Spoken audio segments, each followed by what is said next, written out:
Ternyata Suster Enda berbohong dan dibayar oleh seseorang untuk mengacak-ngacak inseminasi alias tidak memberikan inseminasi yang tepat kepada Amira. Halo semua, apa kabarnya? Balik lagi sama Mimin. Pada video kali ini kita akan bahas kembali alur cerita untuk episode malam ini. Baiklah, tanpa berlama-lama, mari kita masuk ke alur ceritanya. Yap, kalau teman-teman udah nonton video Mimin sebelumnya, pasti tahu banget ya kalau Mimin tuh ngebahas bagaimana proses yang akan terjadi jika Aksa beritahu semua ini kepada Damar, atau Aksa justru merahasiakan rahasia Sasa ini dari Damar. Nanti dari kebingungan Aksa inilah kita akan mendapatkan satu info terbaru dan akan ada sesuatu hal yang akan Aksa lakukan. Nah, itu apa? Teman-teman boleh nonton di video sebelumnya aja biar lebih lengkap, karena seperti yang teman-teman tahu ya, setiap videonya Mimin ngebahas poin-poin yang berbeda. Jadi Mimin nggak akan mau ngebahas poin yang sama di video yang sama supaya nggak numpuk aja. Jadi kalau misalnya ngebahas Reno ya di video yang terpisah, ngebahas Aksa di video yang terpisah, Damar pun juga di video yang terpisah. Kurang lebih seperti itu ya, biar setiap permasalahannya tuh kita bahasnya satu persatu. Nah, sekarang kita bahas tentang Suster Enda. Jujur ini terlalu anomali banget dan juga terlalu bohong banget apa yang ditunjukkan oleh Suster Enda. Walaupun tentu saja kebenaran ini masih bisa dipertanggungjawabkan alias bisa dicari tahu kebenarannya. Setuju ya teman-teman? Karena balik lagi, dengan tiba-tiba dan secara tiba-tiba ternyata tes DNA-nya tidak cocok. Aksa dan juga Aksa lalu juga secara tiba-tiba datang jauh-jauh ke Surabaya, ke Cinta Family rumah sakit untuk mencari tahu dan menginvestigasi apa yang terjadi ketika dulu inseminasi. Ini tuh terlalu jauh banget intinya.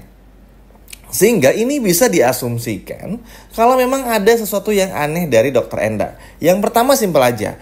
Ketika waktu itu Suster Enda maksudnya, memutuskan setelah melakukan inseminasi kepada Amira dan salah, akhirnya apa? Mengundurkan diri. Itu artinya ada sebuah ketakutan. Gak mungkin tiba-tiba mengundurkan diri. Alasannya aja di episode kemarin tuh udah gak nyambung banget. Bilang karena ini salah, gak kedetek sama barcode, terus akhirnya diam-diam aja karena kalau ngomong takut dipecat. Terus juga akhirnya bilang kalau suster tuh bener-bener takut, sehingga suster ngerasa ini harus bener-bener dirahasiain. Tapi gak lama kemudian akhirnya keluar. Jadi kan aneh, kalau memang suster ini benar-benar melakukan kesalahan, harusnya setelah beberapa menit melakukan inseminasi itu langsung sadar. Ya nggak teman-teman? Atau kalau memang suster ini adalah suster yang benar, harusnya ketika tahu ini barcode-nya nggak bisa di-scan, ya udah tunda dulu aja sampai benar-benar datanya valid. Ini punyanya Aksa atau punya orang lain. Kan sesimpel itu. Karena balik lagi, ini kayak beli kucing dalam karung dong. Kan ini rumah sakit. Masa rumah sakit segampang itu nipu orang? Segampang itu dipermainkan oleh banyak orang. Makanya ini tuh benar-benar menjadi sebuah hal yang paling ngeselin banget teman-teman. Karena ini mempermainkan Aksa dan juga Amira. Betul nggak? Tentu betul ya. Bayangin aja, Aksa, Amira, terutama Aksa tuh udah menanti 9 bulan namanya. Tiba-tiba ternyata bukan anaknya. Kurang gila gimana kan Aksa sekarang teman-teman. Terlebih lagi kita pun juga semua tahu kalau pada akhirnya harus sejauh ini menempuh perjalanan ke Surabaya, yang mana faktanya malah dibohongi oleh Dokter Enda alias Suster Enda. Intinya apa yang dikatakan sama Suster Enda tuh bener-bener gak make sense banget dan gak masuk akal. Karena pasti Suster Enda ini dibayar oleh seseorang. Simpelnya balik lagi teman-teman biar sama-sama ngerti. Anggap aja salah nih teledor, kan pasti dicek lagi.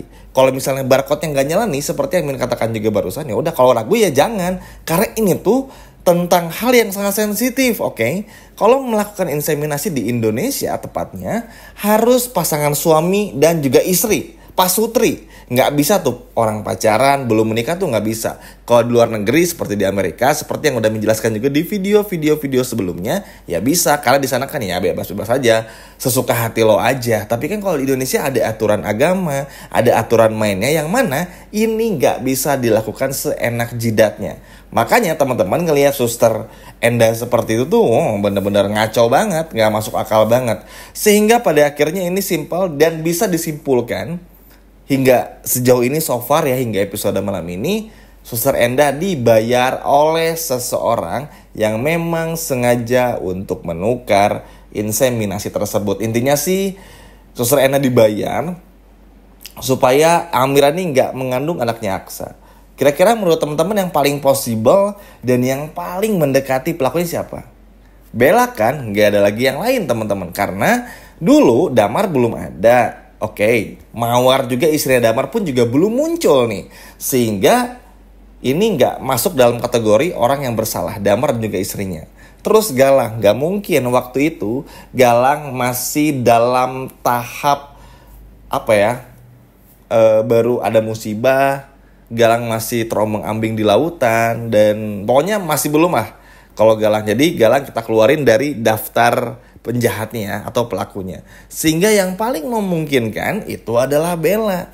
Dari teori yang udah kita paparin bareng, udah menjelaskan pun juga udah make sense banget sebetulnya. Makanya aneh banget, masa suster udah tahu salah nggak berani ngomong. Harusnya sebelum ngelakuin pun juga tahu, oh ini ternyata barcode-nya nggak bisa nih. Ternyata ini datanya nggak keluar. Kok main berani-berani masukin ke Amira? Kan aneh. Masa rumah sakit kayak gitu? Nggak fair dong. Nggak profesional banget di rumah sakit. Makanya ini nggak masuk akal. Makanya Aksa pun juga langsung menelusuri. Karena balik lagi teman-teman, bagi Aksa dan juga Amira, dan mungkin sebagian teman-teman pasti setuju, ini terlalu nggak masuk akal banget. Karena ini pasti ada sesuatu yang disalahgunakan. Oke, misalnya anggap aja ini semua sudah terjadi, tapi tetap aja kan Aksa sama Amira butuh pelaku yang sebenarnya. Karena kalau Suster Enda nggak mungkin, bener-bener nggak mungkin pelaku yang sebenarnya, pasti disuruh dan lain sebagainya macamnya. Makanya Aksa dan Amira begitu ngotot untuk tetap mencari tahu. Apalagi teman-teman, memang kalau dari CCTV Bella tuh sama Amira sama Aksa tuh nggak terlihat seperti aneh ya. Maksudnya gelagat Bella pun juga ya udah Bella aja kayak waktu itu, seperti kita lihat di episode pertama kan. Dan kedua, bagaimana inseminasinya berjalan di rumah sakit dan lain sebagainya macamnya. Jadi kalau kita boleh flashback ulang ya, nggak ada yang aneh lah. Bahkan di CCTV pun juga di episode sebelumnya bener-bener sama sekali nggak ada yang aneh.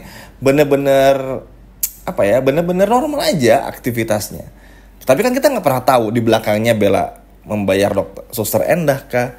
Ini kan yang masih menjadi pertanyaan. Makanya jangan dulu percaya kalau ini adalah semua full adalah Suster Enda yang melakukannya, karena pasti ada andil dari Bella. Mimin yakin banget, karena kecuali kalau tiba-tiba ada cerita yang gak masuk akal, nah itu terserah, suka-suka deh. Karena nama juga sinetron kan bebas aja. Cuman memang kalau kita runut kejadiannya dari awal sampai sekarang, yang paling terasa masuk akal ya Bella yang ngelakuinnya. Makanya ini pun juga ada kaitannya. Setelah Bella akhirnya terluka di mukanya dan ibaratnya cacat lah ya Bella ini teman-teman. Kan Bella tuh ngerasa gak cantik juga. Ini ada kaitannya nih, kenapa Mimin ngomong ini. Ngerasa gak cantik, minder dan lain sebagainya macamnya. Akhirnya entah kenapa Bella tuh sedikit berubah teman-teman. Tetap mau manfaatin Adam, tapi Bella tuh kayak ngerasa insecure dan ngerasa bersalah. Nah, hal ini pun entah kenapa Bella ngerasa seperti mendapatkan karma dari dosa-dosanya di masa lalu. Jadi Bella tuh nanti bakal diperlihatkan dengan semua dosa-dosanya, termasuk yang ini. Makanya ini sangat make sense juga kalau Bella adalah andil dan ada impactnya dalam masalah ini. Makanya buat Aksa tetap semangat, jangan sampai menyerah, benar-benar harus bisa gimana caranya membangkitkan permasalahan ini. Bukan membangkitkan ya, tapi benar-benar ngebongkar masalah ini, membangkitkan hasrat dan gairah supaya orang-orang kayak Bella tuh nggak bisa berulah lagi. Ngerti nggak teman-teman?